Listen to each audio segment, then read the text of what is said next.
இந்தியாவை தரை வழியா கைப்பற்றுவது ஒரு இம்பாசிபிளான விஷயம்.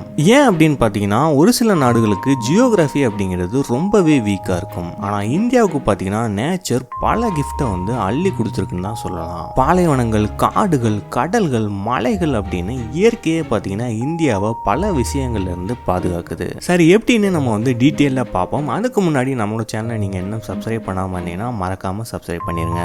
இந்தியாவோட மேற்கு பக்கம் பார்த்தீங்கன்னா தார் டெசார்ட் இருக்கு. ராஜஸ்தானோட பெரும்பாலான பகுதிகளை இதுதான் கவர் பண்ணுது. இப்ப பாகிஸ்தான் வழியா யாராவது உள்ள வரணும்னு நினைச்சா அந்த தார் டெசார்ட்டை தாண்டதே அவங்களுக்கு மிகப்பெரிய சவாலா இருக்கும். இதுவே இந்தியாவோட கிழக்கு பக்கம் பாத்தீங்கன்னா 7 சிஸ்டர்ஸ் இருக்கு. இங்க உயரமான மலைகளும் அடர்ந்த காடுகளும் இருக்கிறதுனால தரை வழியா இதுக்குள்ள உள்ள நுழையிறது ரொம்பவே கஷ்டமான விஷயம்.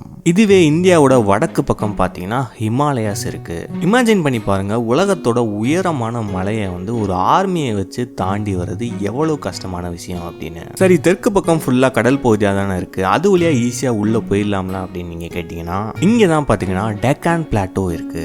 ஒரு பக்கம் மேற்கு தொடர்ச்சி மலைகள் இருக்கு, இன்னொரு பக்கம் கிழக்கு தொடர்ச்சி மலைகள் இருக்கு. உயரமான மலைத்தொடர்களும் மழைப்பொழிவும் இங்க அதிகமா இருக்கும். இதை தாண்டி ஒரு ஆர்மி உள்ள வர்றது ரொம்பவே கஷ்டம். அதே மாதிரி இந்தியாவோட நேவி பாத்தீங்கன்னா இந்த பகுதிகளை எப்பவும் பாதுகாத்துக்கிட்டு இருப்பாங்க. நம்ம கிட்ட 100க்கும் மேல பாத்தீங்கன்னா போர்க்கப்பல்கள் இருக்கு. ஸோ கடல் பகுதி வழியா வர்றதும் ரொம்பவே கஷ்டமான ஒரு விஷயம். சில நாடுகளுக்கு ஜியோகிராஃபி அப்படிங்கிறது ஒரு வீக்கான ஒரு விஷயமா இருக்கும். ஆனால் இந்தியாவுக்கு ஜியோகிராஃபி தான் ரொம்பவே ஸ்ட்ராங்கான ஒரு விஷயம். இந்த வீடியோ உங்களுக்கு பிடிச்சிருந்துச்சுன்னா லைக், ஷேர், சப்ஸ்கிரைப் பண்ணிருங்க. மீண்டும் இன்னொரு இன்ட்ரெஸ்டிங்கான வீடியோவில் நான் உங்களை சந்திக்கிறேன்.